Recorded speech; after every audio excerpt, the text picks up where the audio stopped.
Packaging மற்றும் material handling equipment கண்காட்சி compact and lock mat 250க்கும் மேற்பட்ட நவீன இயந்திரங்கள், மூலப்பொருட்கள் மற்றும் உபகரண உற்பத்தியாளர்களின் அணிவகுப்பு மே 31 முதல் ஜூன் 2 வரை சென்னை வர்த்தக மையத்தில். அனைவரும் வருக, அனுமதி இலவசம்.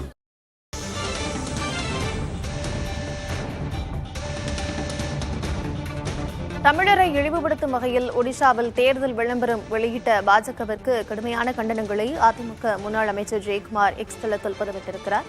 அந்த அண்மை செய்திகளை பார்த்து வருகிறோம். தமிழரை இழிவுபடுத்தும் வகையில் ஒடிசாவில் தேர்தல் விளம்பரம் பாஜக வெளியிட்டிருக்கிறது என்றும், வேட்டி சட்டையுடன் வாழை இலையில் உணவருந்துவதைப் போலவும் அதனை மற்றவர்கள் கேலி செய்வது போலவும் இருப்பதாக சொல்லப்பட்டிருக்கிறது. விவரங்களோடு இணைந்திருக்கிறார் செய்தியாளர் ரமேஷ். அவரோடு பேசலாம். ரமேஷ், என்னென்ன விஷயங்களை குறிப்பிட்டு ஜெயக்குமார் தன்னுடைய எக்ஸ் தளத்தில் பதிவிட்டிருக்கிறார்? அதாவது பாத்தீங்கன்னா, இந்த ஒடிசா தேர்தல் பிரச்சாரத்துல ஒரு வீடியோ வைரல் ஆயிட்டு இருக்கு. அதாவது வேட்டி சட்டி போட்ட ஒரு தமிழர் உணவு அருந்துவது போன்றும் அதை கேலி செய்வது போன்றும் இருந்தது. இந்த நிலையில் அதிமுக சார்பிலாக இந்த கண்டனம் தெரிவிக்கப்பட்டது. ஒரு தமிழன் ஒடிசாவில் முதன்மையான இடத்திற்கு சென்றுவிடக்கூடாது என்று எத்தனையோ இழி சொற்களை பாஜக ஏவி இருப்பதாக அதில் சொல்லியிருக்காரு.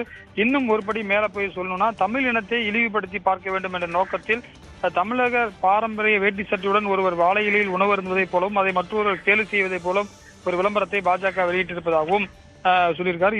கடந்த ஆண்டு இதே நாள்ல தான் பாத்தீங்கன்னா, ஒடிசா ரயில் விபத்து ஏற்பட்ட போது படுகாயமடைந்த தமிழர்களுக்கு தேவையான ரத்தமும் உரிய சிகிச்சையும் உடனடியாக கிடைப்பதற்கு உறுதுணையாக நின்றவர் தான் இந்த வி.கே. பாண்டியன். எனவே இந்த மண்ணிற்கும் குறிப்பாக மக்கள் அனைவருக்கும் ஒரே மாதிரியான சிகிச்சை அளிக்க வேண்டும் என்று நேரில் சென்று அறிவுறுத்தி வரவும், ஒரு மனிதனை இனத்தாலும் மொழியாலும் மதத்தாலும் பிரித்து பிரிவினைவாதம் என்ற வெளியின் வழியாக தான் பாஜக பார்க்கிறது.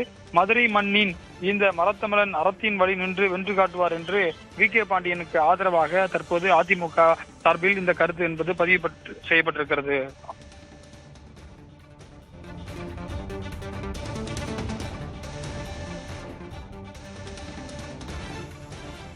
தொடர்ந்து ஏற்கனவே முன்னாள் அமைச்சர் ஜெயக்குமார் இதே மாதிரியான பாஜகவை கண்டனம் தெரிவிக்கும் வகையில ஒரு பதிவு இட்டிருந்தாரு. அதனுடைய சாராம்சம் என்னவாக இருக்கிறது? தற்பொழுது பதிவிட்டிருக்கக்கூடிய சாராம்சம் என்னவாக இருக்கிறது? ஏற்கனவே தொடர்ந்து பாஜகவிற்கும் அதிமுகவிற்கும் மோதல் இருக்கக்கூடிய நிலையில இந்த பதிவுகள் எல்லாம் என்ன மாதிரியான தாக்கத்தை ஏற்படுத்தும்? நிச்சயமாக நேற்றைக்கு கூட நம்ம இந்த தேர்தலுக்கு பிந்தைய கருத்து கணிப்புகள் சம்பந்தமா ஒரு செய்தி தொகுப்பு பண்ணும்போது அதிமுக சார்பில் பேசும்போது என்ன சொல்றாங்கன்னா, நாங்க எப்படியாப்பட்ட ஒரு சூழ்நிலையும் அதிமுக குறிப்பாக பாரதிய ஜனதாவோட கூட்டணி வைக்க மாட்டோம் என்ற ஒரு கருத்தையும் அவர்கள் சொல்கிறார்கள். ஏனென்று சொன்னால், தேர்தலுக்கு பிந்தைய கருத்து கணிப்பில் அதிமுகவில் குறைந்த எண்ணிக்கையில் தான் வெற்றி பெறுவார்கள் என்று சொல்லும் போது அது நிச்சயமாக அதிமுகவுடைய தலைமைக்கு ஒரு சிக்கலை ஏற்படுத்தும் என்று சொன்ன போதும் அதற்காக உள்ளிருந்து சில அதிமுகவோடு பாஜக மீண்டும் கூட்டணி வைப்பதற்கான வாய்ப்பு இருப்பதாகவும் சொல்லப்பட்டது. ஆனால் அதை நேற்றைக்கே அவர்கள் மறுத்திருக்கிறார்கள். தொடர்ச்சியாக கடும் கண்டனங்களை எதிர்ப்பு தெரிவித்து வருகிறார்கள். பல்வேறு விஷயங்களுக்கு பார்த்தீர்கள் என்று சொன்னால், பாஜகவினருக்கு அதிமுக சார்பில் கடும் கண்டனங்கள் தொடர்ச்சியாக கொடுக்கப்பட்டு வருவதை நம்மால் பார்க்க முடிகிறது.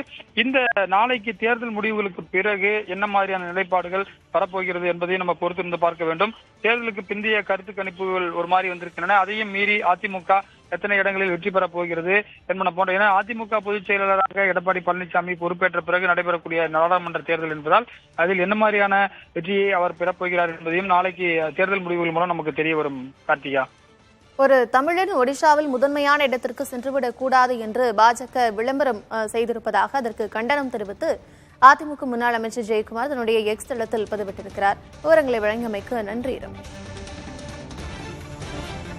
பேக்கேஜிங் மற்றும் மெட்டீரியல் ஹேண்ட்லிங் எக்யூப்மெண்ட் கண்காட்சி காம்பேக்ட் அண்ட் லாக் மேட் 250க்கும் மேற்பட்ட நவீன இயந்திரங்கள், மூலப்பொருட்கள் மற்றும் உபகரண உற்பத்தியாளர்களின் அணிவகுப்பு மே 31 முதல் ஜூன் 2 வரை சென்னை வர்த்தக மையத்தில். அனைவரும் வருக, அனுமதி இலவசம்.